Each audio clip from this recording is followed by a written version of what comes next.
sparkles with architectural monuments to man's achievement, his artistic aspirations, his quest for the truth, his respect for the law. Now, a different sort of monument. There is a theory that dying institutions erect their own mausoleums before they die. This particular monument was to be a hospital and a research center, dedicated to extending the life of man, improving the quality of that life. It succeeded instead in introducing a new horror, a new way of death, a mystery. I became involved just after the hospital's completion, covering the dedication. The building's construction had been a little rocky. 2 Indian high steel workers had fallen off the top floors, but that was quickly forgotten and never explained. No matter, now it was dedication time and everything was roses. It was all I could do to stay awake.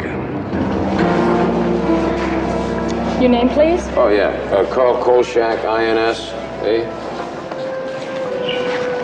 Here you are, Mr. Kolchak. Thank you very much. Anybody important here today? Oh, no, just a bunch of reporters. Thanks a lot. Good afternoon. Mr. Kolchak? Yeah? This kit has been carefully prepared by the Public Relations Department. It contains all of the general information about the hospital, plus a commemorative coin. If you would like for me to get you a drink, I'd be happy to do so. That's very good. You remembered that all by yourself, didn't you? You want to be an actress, right? You can tell? Yeah. Good. I'm just doing this for the exposure. It's difficult for someone just starting to get exposed. Oh, I wouldn't say that. Listen, anything in here that I should know that I don't? Gentlemen and ladies, the bar is closed. Yes. The barge is closed. Temporarily. That figure? For those of you who don't already know, on my left is Dr. Ralph Carey, the medical director of the hospital. And on my right, Walter Green, the gentleman who built this fine facility. I would like to say a few words about these 2 fine men. Now, Dr. Carey comes from Toledo, Ohio, and his teachers there at Southside High remember him as a man with a fine mind, an athlete, and a boy who always got things done. Gung-ho. Now, when he was in...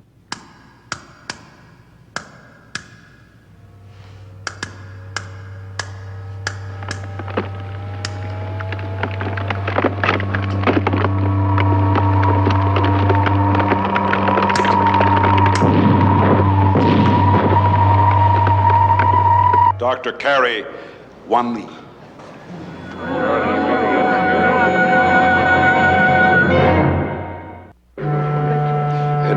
It's nothing at all, ladies and gentlemen. As you can see, we're back to normal. However, time is growing short, so perhaps we had better begin the tour right now. If you'll just step toward the elevators.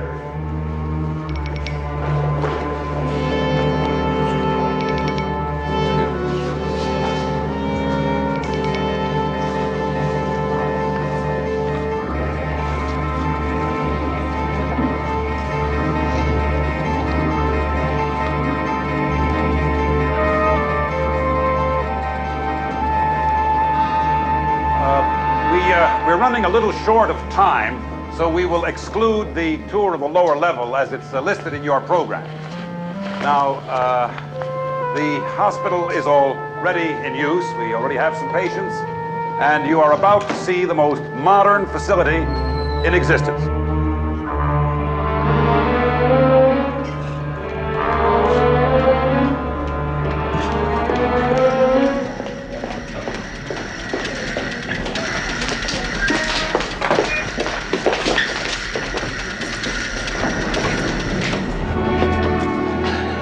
Nurse Eisen, pathology. Do you enjoy your work? Oh, yes. A well-performed autopsy is a joy forever. My name's Carl Kolchak. I'm with the press corps on tour here. Why aren't you with him? I got lost. However, I'm sorry. If this is an interview, you're going to have to clear it with public relations. You mean you can't even talk to the press? How about having a cup of coffee? Or do you have to clear that with the cafeteria? Oh, relax. It's all right. It does that a lot. I've reported it. I suppose they'll fix it eventually. It's supposed to be brand new, isn't it? They said it takes a while to get everything working. Yeah, well, I feel that way myself some mornings. Why is it so hot down here? It's the air conditioner. Air conditioner, huh? There's cold air coming out of there.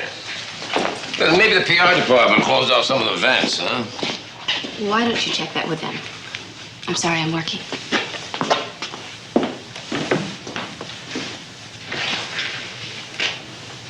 Yeah.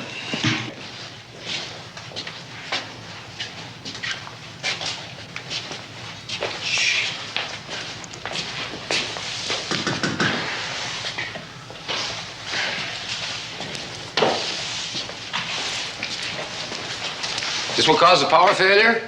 I don't know. I'm just a broom pusher. Uh-huh. Look at those cracks.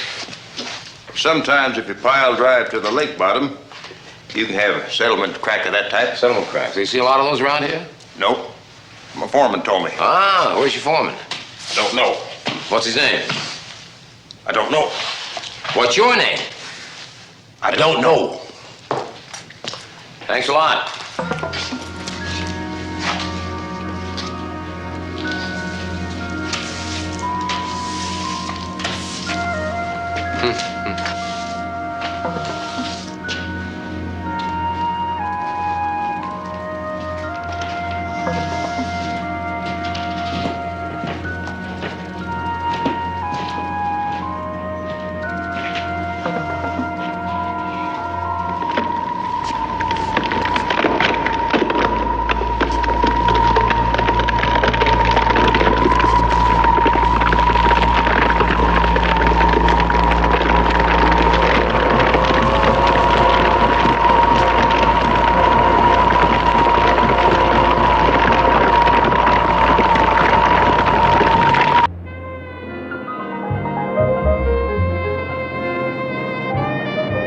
So the funds came from conventional sources, huh? I mean, no union pension funds or blind loans or anything like that, huh? You sure? Okay, thank you very much.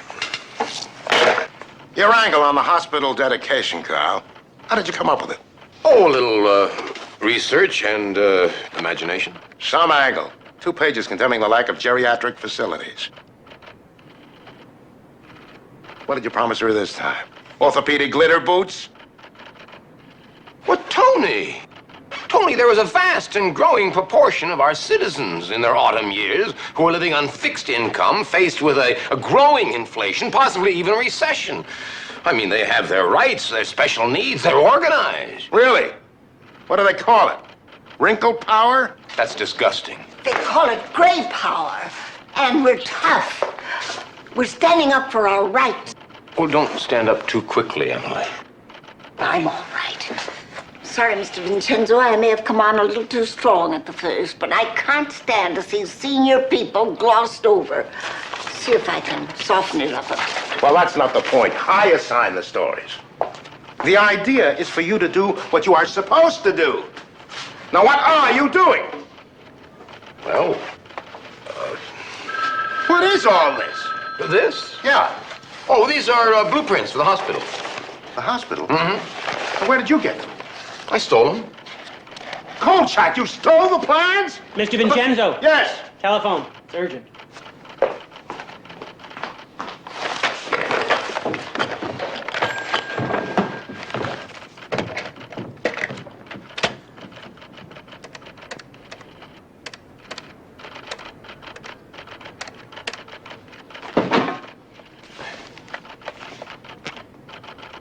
Hello, Mr. Kibbe? Don Kibbe, the architectural engineer? Yeah, this is Carl Kolchak. Kolchak. I gave you all that publicity you needed to combat those phony charges lodged against you in that building you designed, you remember? Yeah, I saved your reputation. Yeah, you said that if I ever needed a favor... That's right, Kolchak. Yeah. Well, I'd rather explain it to you in person in my car. I'll pick you up in about half an hour in front of your office building, okay? Right. There was a shooting in Scorpino's restaurant. 2 men with shotguns just blasted little Augie Cesare and his 2 bodyguards. Looks like a turf war, Carl. Well, they're always shooting each other. You don't seem too interested, Carl. Oh, I'm on a story. And you always say, one story at a time, Carl, one story at a time. Besides, there's never any news in those gang killings. You don't think there's anything printable here? Nah, nobody ever talks. Listen, the last one I covered was typical. Of the 30 people in the restaurant, 20 of them claimed to be in the men's room, and the rest of them claimed never to have heard one of the 18 shots that were fired. All right, I'll cover it. But it's a waste of time, as you'd know if you'd ever done one. If I've done one?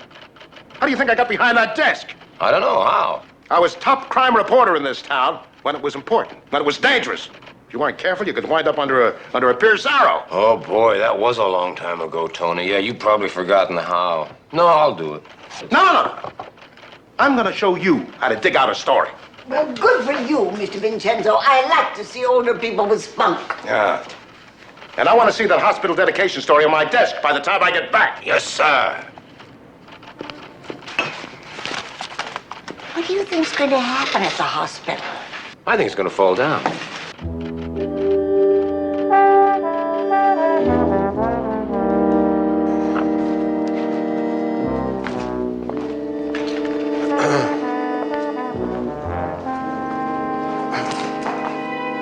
Good evening. Hey, you look tired. You been getting enough rest? You ought to sleep some more. That's the problem with the world today. Tension, anxiety, sleeplessness, insecurity. Medical enemies 1, 2, 3, and 4. That's right.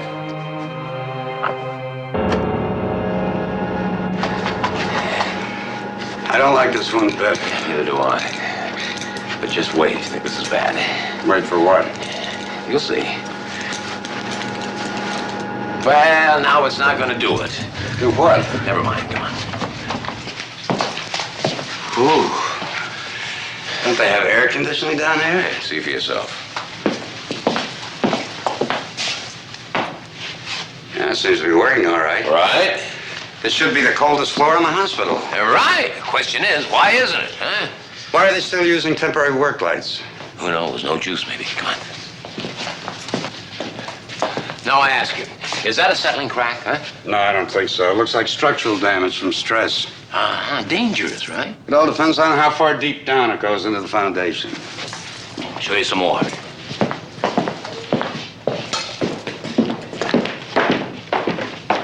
Yeah, here.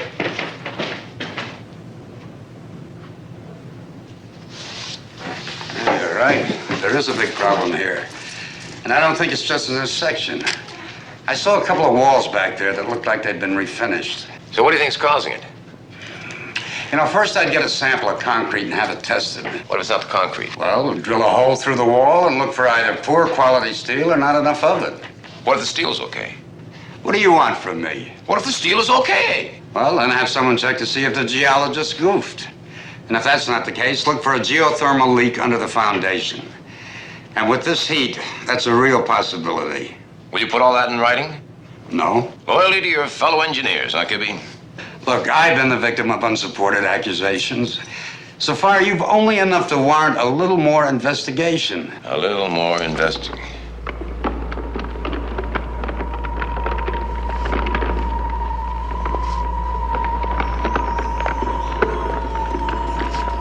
What the hell is that? That's something that warrants a lot more investigation. Where you going? I can't. You're on your own. Wait for me.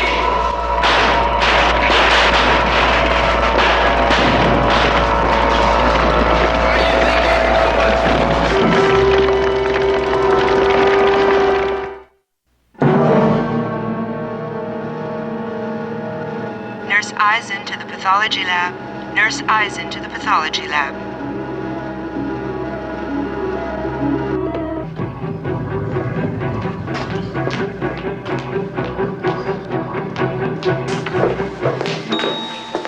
You? What are you doing here? Hi there, Miss Nurse Eisen. You had me paged. That's right. There's something very strange going on in this hospital, and I thought you might care enough to help me. Everything is under control. Everything's under control. All right, let's recap it. How about the elevator and the heat and the plaster being knocked off the walls? And I hear that people are dying. Well, of course people are dying. This is a hospital. Okay. I think you ought to get an engineer down here so that more people don't start dying. I'm afraid it's going to take more than an engineer. Oh? I don't know. There's just no explanation for what's been going on around here. What has been going on around here? Like this afternoon, a patient in a heart-lung machine was horribly killed. And this is an earlier case. Would you like to see for yourself? Yeah. This morning, this was a healthy young man, a staff electrician. He was found after the power failure in the hall. At first, we thought he was electrocuted, and then we started an autopsy. Oh, so what happened? What was the result? So what? Mr. Kolchak, all of these people had some connection with electrically operated equipment.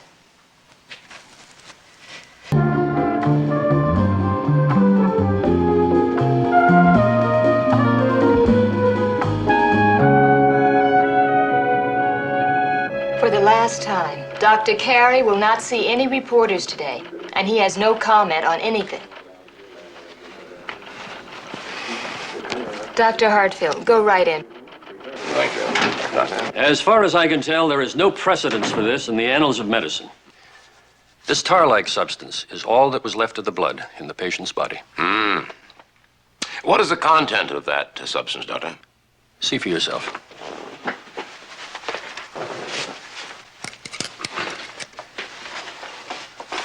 Oh, thank you. Oh, that's cool. That's incredible. That's how I feel. Amazing. Virtually no plasma at all. I've never seen such a concentration of blood cells. At first, it seemed to be a massive clotting, an acute case of polycythemia. But obviously, it was much, much more than that. Yes. You're Dr. Kolchak. Oh, yes. Doctor. Now, gentlemen, please. How do you do?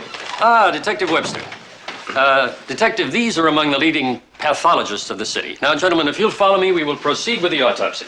Oh, Dr. Hartfield, would you mind preparing the toxicological report? Oh, gladly. Dr. Kolchak, what do you prefer? Oh, I'm not fussy. I'll take the feet. Dr. Kolchak? You're making a big mistake, Captain. I know. I ought to book you. Yo, for what? Impersonating a doctor? You'd have to take carrying the rest of those little sob ones along with you. Wait a minute, will you just wait? Listen, those pathologists upstairs are trying to find out why this system blew out and what killed their patients. The equipment is being tested. Yeah, and that's what you're here for? I'm here checking out all irregularities, including the possibility of sabotage. Did you see those cracks in the basement? Did you see them? Yeah, sure. They're settling cracks. In your head. Listen, what would you say if I told you there's a force beyond your comprehension is trying to destroy this hospital? I'd say goodbye, Kolchak. And don't try to come back in. I won't be so nice next time.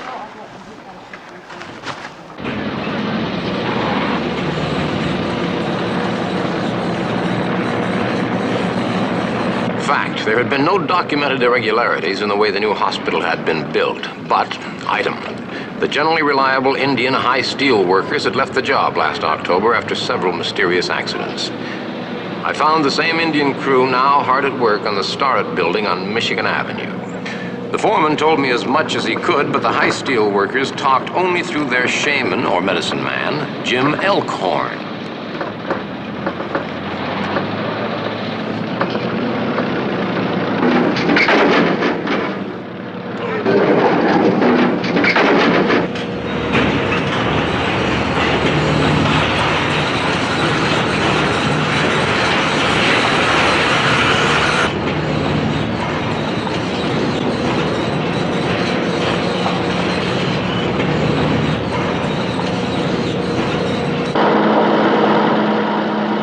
Elkhorn was a high steel worker, I assumed I'd find him on the high steel. It was only after I went all the way up there that I found that he was back on Earth eating lunch and taking care of business. Now, look, I didn't mean to be super critical the other night. It's just that, well, it's just that your legs really excite me. And when you wear that pantsuit and that vest, it's, I'm just trying to do you a service. You left your hairbrush and your platform shoes at my place, and I figured maybe you wanted them, Valerie. It's the oldest salesman's trick in the world. You deliberately forget your hat, and then you have an excuse to come back. You know what I mean? Valerie, I'm gonna have to hang up because I'm just not used to that sort of language. Yeah, call Kolchak INS. You Jim Elkhorn? Listen, I'd like to know why you pulled your men off that job at the Lakefront Hospital last fall. Was it because of unsafe working conditions you pulled them off? It's tribal business. I don't discuss that with reporters or outsiders. Your phone's ringing. Thank you. Hello. Hi, Melinda. Listen, before I say goodbye, could I step into your trailer and forget my hat? No, I'm not tied up, darling. Hang on a second, would you? What happened to that hospital? How do those high steel workers die? Matchi Manitou. What? Matchi Manitou. He killed my men. Matchi. Yeah. Matchi.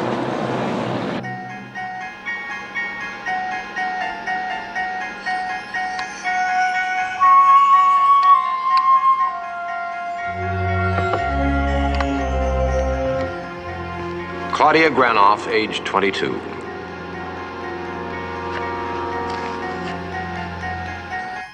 The little bit of movement she retained in her right hand wasn't even enough to let her wipe her own forehead, and the sudden heat was beginning to get to her.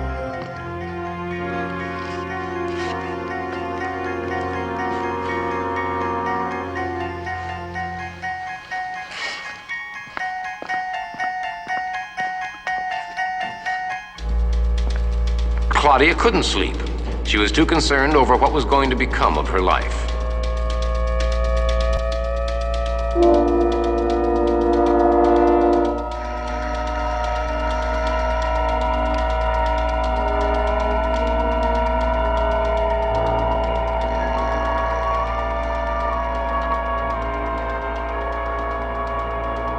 The truth was, nothing was ever going to become of Claudia's life.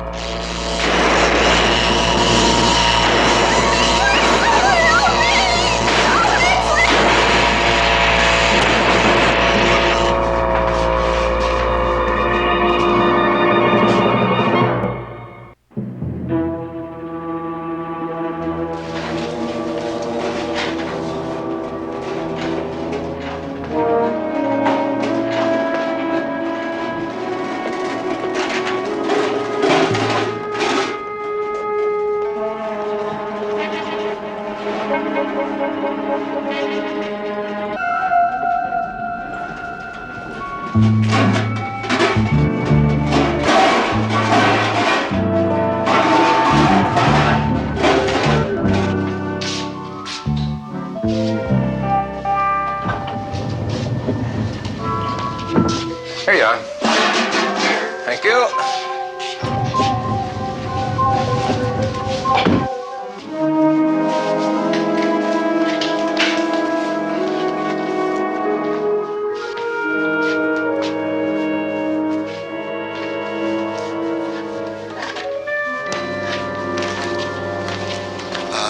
Check those lines for any kind of break.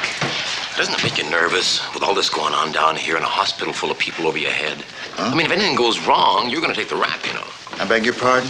Well, unless, on the other hand, of course, this hospital is built over a geothermal fault. Geothermal fault? Yeah, or bad concrete, that's ridiculous. Or structural miscalculations, or whatever it is. I suggest you stop scraping and patching these walls and start evacuating the hospital. I think I'll start the evacuation with you. Officer! You can never find a cop you need. Officer!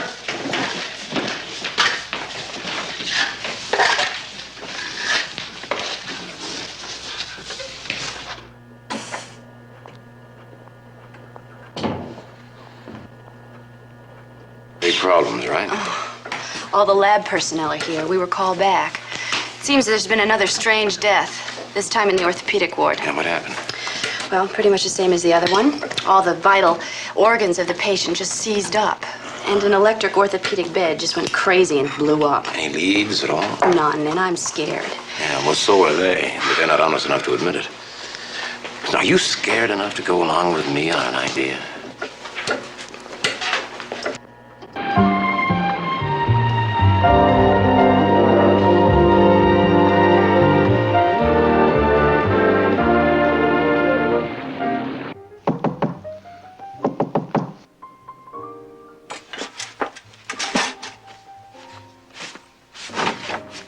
Jim! So now you're gonna bug me at home, huh? Look, I'm right in the middle of trying to fix something. Jim Alcorn, Janice Eisen. Hello. Janice is a technician over at Lakefront Hospital, and I just thought that you might be able to help us. Oh, sure. Please come in. Janice Eisen, this is Diane Lanier from next door. Diane, this is Charles Kolchak. Hello. Hello. I feel like we're interrupting. Oh, no. Diane has got a raisin bread problem, and I don't know why, but for some reason it gets stuck No, in it's my English muffins that get stuck. there. Right. Look, could I fix you people a drink? Oh, maybe later. You were just about to get me a vodka on the rocks. I'm sorry, babe. Excuse me? Jim. Are you sure, Charles? About Matchimoto. Now, is that any relationship to Quasimodo? You have a master's degree in business administration, and you still do construction work? Jim, Matchimoto. Matchi Manitou. He was called the bear god, Charles, and I don't really know why, since he was invisible. Excuse me, please. It's a question of economics, Janice. You see, High Steel pays $40,000 a year, and that thing over there was worth $16,500, and part of that was written off against public relations. An Indian head is a high visibility asset. Bear God? Well, then you were putting me on. You knew there was sabotage going on in that hospital. Jim, my rocks are melting. I'm sorry, darling. Look, sabotage, I don't know anything about. Here, sit down, Jonathan. But I can tell you about Matchi Manitou. Yeah, well, I wish somebody would say something about it. Now. Carl said that you're a medicine man. Yeah, I'm a shaman. It's a hereditary title, but I don't practice it much anymore since we got Blue Cross on our last contract. Janice! Oh, yes. Well, what about this bear god, Matchi Manitou? That's right, Miss Lanier. Well, Matchi Manitou always lived in the general area of where the hospital foundation is now. And he was there before the Illinois tribe. He was there before the Iroquois. Iroquois? He was even there before Chicago became Chicago. Chicago? And he was referred to by some early French explorers, too. Hey, do you believe any of this? Sounds good as most of the stuff I've been getting. Well, anyway, to pacify Matchi Manitou, my people used to drive buffalo over his place, and he would eat them, I guess, which is a pretty neat trick if you don't have a stomach. Well, that turns mine. Diane, I think your muffin's stuck in your spring again. Stuff the muffin. I'll eat instant oatmeal. I really feel terrible about this. Oh, hey, don't. It's oatmeal is very nutritious. Yeah, and so is cream farina. If Matchi Manitou really does exist, why haven't we heard from him in recent years? I mean, why has he remained dormant? That lake is shifted, and that land was underwater until it was reclaimed. So maybe the water has had some effect. I don't know. You mentioned energy. Yeah? Now, the dead patients all had the plasma congealed in their bodies. Now, plasma is practically pure protein, and protein is pure energy. And there is no other form of energy purer than electricity. Well, I don't know about that, Chuck. Now, Carl. Come on. And then they cook it all right in the melon. It sounds exquisite. It's magnifique. The name of this place is Wu's Great Wall of Peking, and it's only about 45 minutes from here. So if you get off work at 11 o'clock, we're in good shape. Yeah, well, give my regards to Chef Wu, will you? Goodbye, Janice. Janice? You know what your problem is, Charles? You have no time for the amenities. Thank you, Dr. Brothers.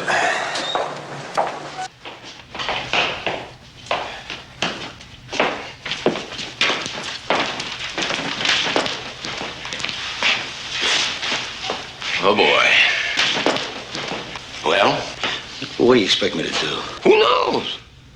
Let's try doing what your ancestors used to do. No, I don't think it's gonna work. Well, try. Anything's worth trying. Do you understand mechanical stress at all? No.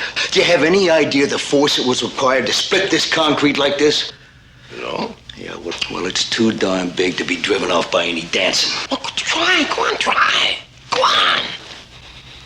Come on. All right.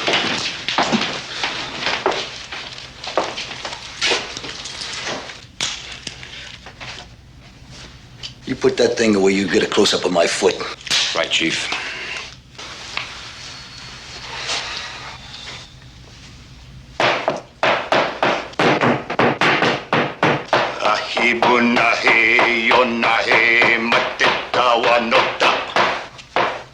Oh, look, it didn't work for my grandpa, and it's not gonna work for me now. No, come on. Try. Shh. I heard some. What if he comes out? We've got no buffalo. My grandpa told me about it, but I never thought I'd see it.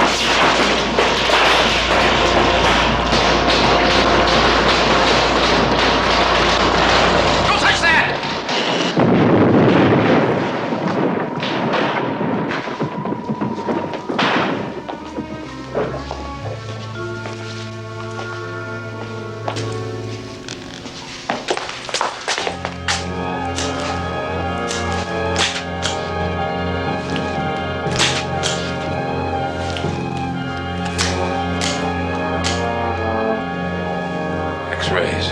I think our developing trays on the INS office fit these plates. Come on, grab them.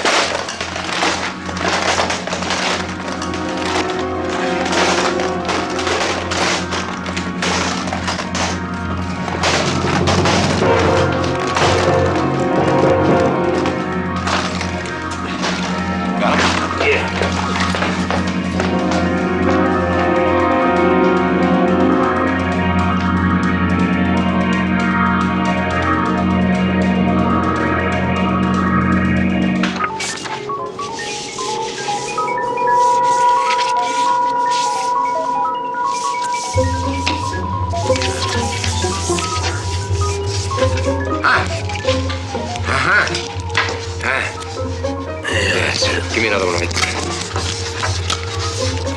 Yeah, put that up on top.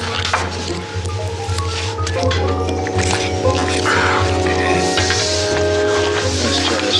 Oh, wait a minute.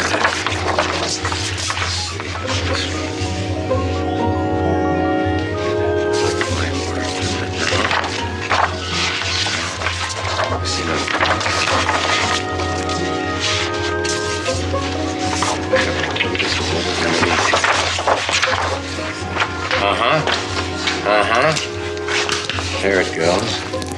Take that one to there. See if it goes like that.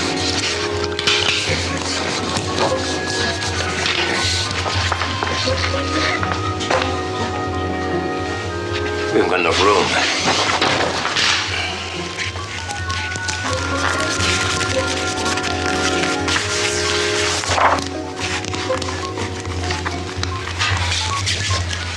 That's a vertebrae. What's that doing here?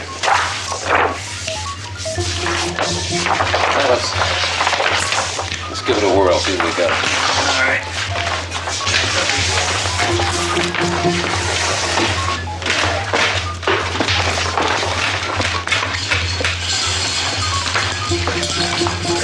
Got one.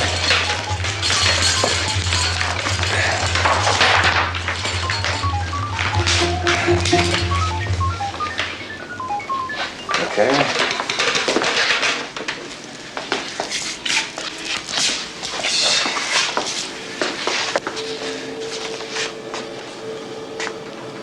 Oh, yeah. So that's Matchi Manitou.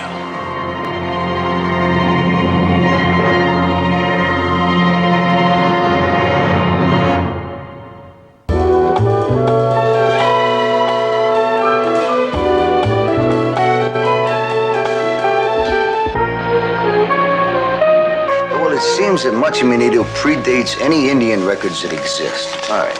Now look at this.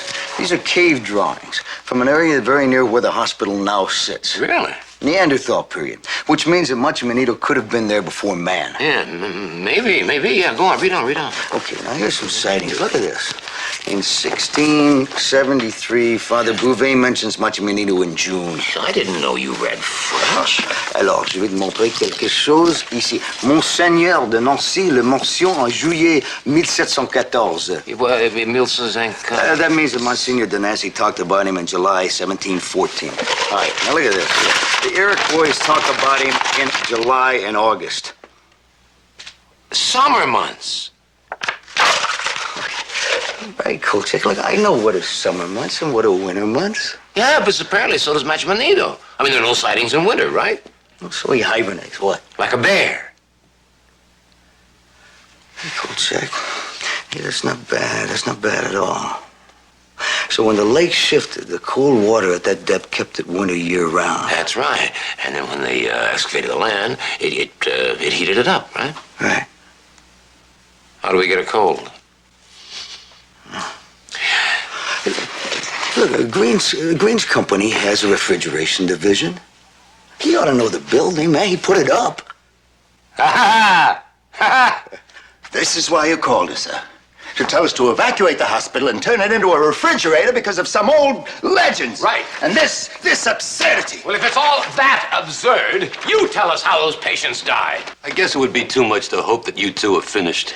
You're saying that Matchi Manitou is pure energy, is that right? Yeah. Well, he just sort of breathes it in, magnifies it, and blows it out. Yeah, it's kind of super energy. It's like overcharging your patients, which is not unusual for a hospital, I suppose.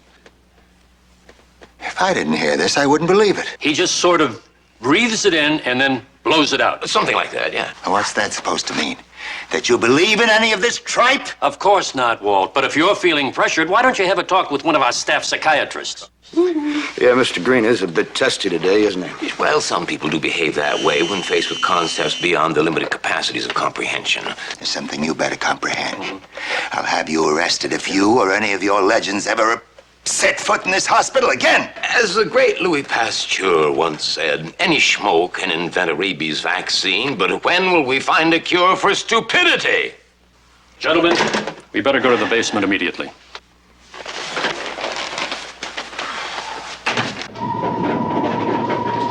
What's the matter? Huh? Look at that. What? There's something in there. What thing? Some kind of a thing. Is it trapped finally? Whatever it is, it looks like it's trying to get out. No, it's not trying to get out.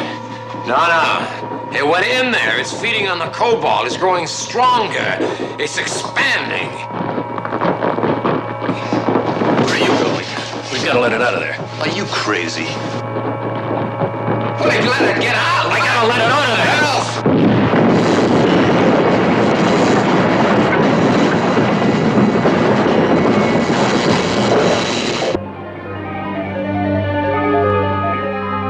Matchi Manitou had done me a favor. He had proved to the others that he existed, but no one was ready for the immense problem of evacuating a giant hospital.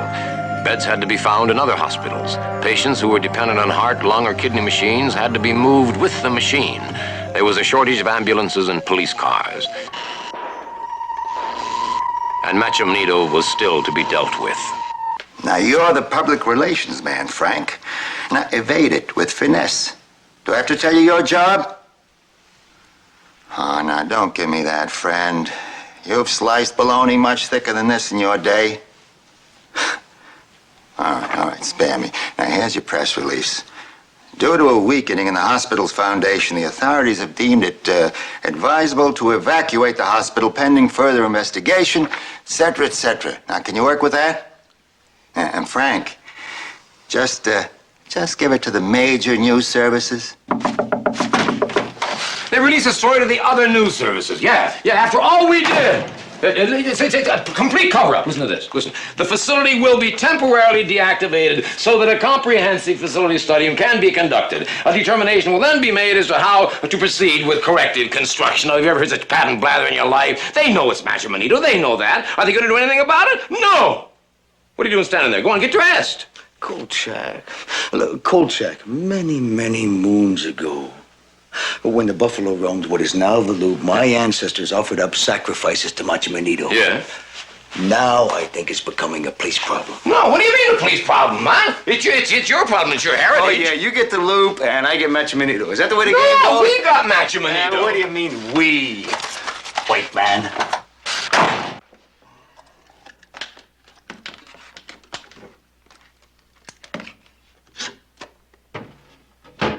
Now, what do you think you're doing with two of our best cameras?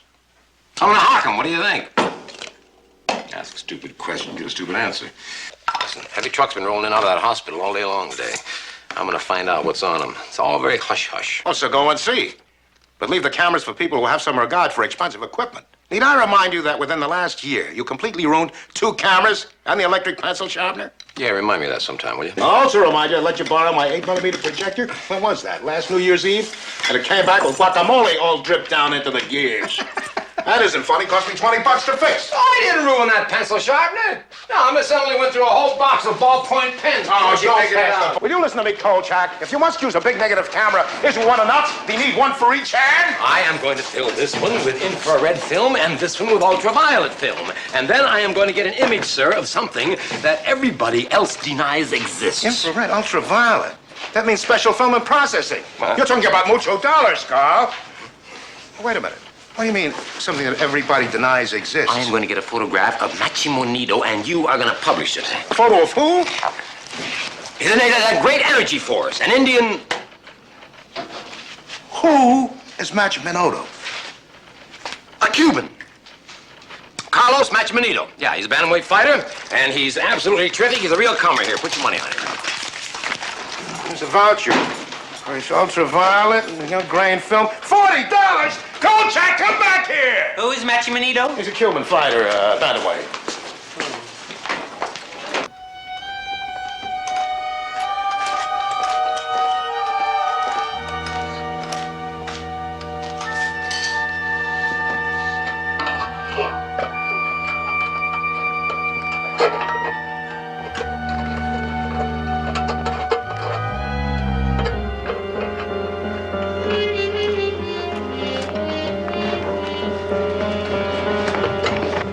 They were loading unmarked boxes into the hospital from an unmarked truck.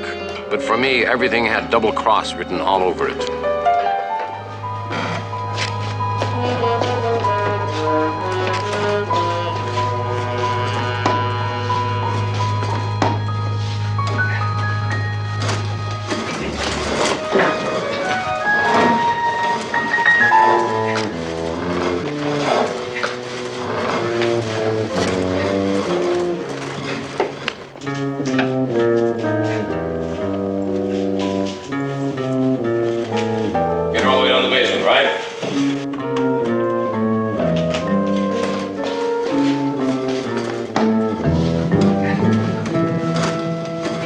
I'm going to stay here. I want to watch what happens. Use your head, Ralph.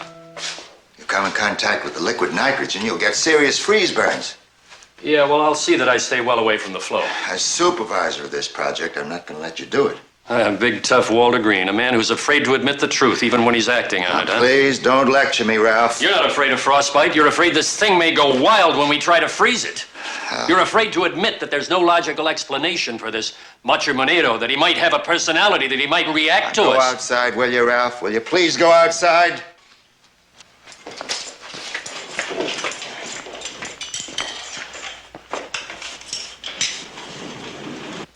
Well, are we evacuated or not? My men are checking out all the floors for stragglers. Some of your workmen are still in the kitchen.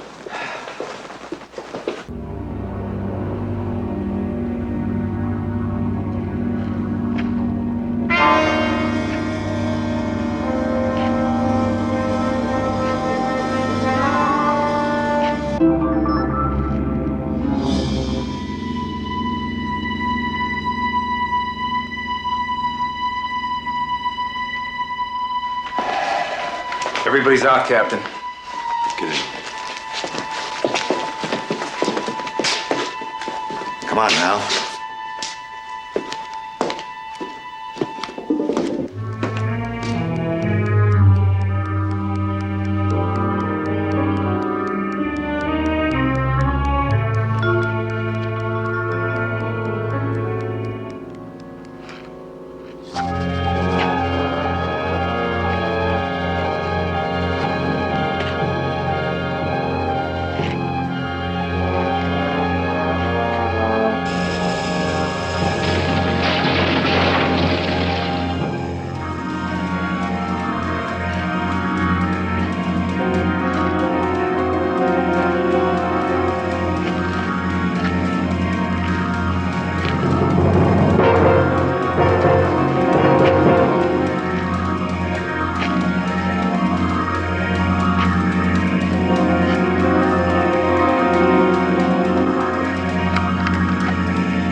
Oh, Carl, it's all right. Relax. Take it easy. Just relax. It's you. Yeah, it's me. Get me out of here. Don't worry, Carl. This isn't Lakefront. This is good old St. Vincent's. Oh, St. Vincenzo. What? Oh, what happened? You got some frostbite in your hands and your feet. They decided not to amputate. Oh, well, I'm glad to hear that. What about it? What, Matchi Manitou? Oh, I mentioned Matchi, what do you call it, to the fella Green that brought you in here. He didn't know what I was talking about. Sure he did. Now, look, you just take it easy, get some rest. That's all you need. You'll be out of here before I know it. Wait a minute. I got something for you. Your film and tape. The film? Ruined by the cold. All that money down the drain. $40. These came out, though. Don't ask me what they're supposed to be. Oh, yeah. Yeah, I'll never forget that.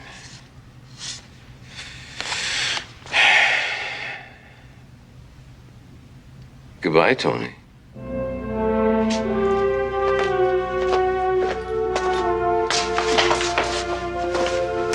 Lakefront Hospital won't be up much longer. It's coming down to make room for a new marina, one with deep channels of icy lake water.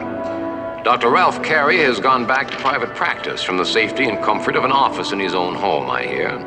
Walter Green, Construction Wunderkind, has another project going for him. His company is building the new Lakefront Marina. Some people can make a profit on anything.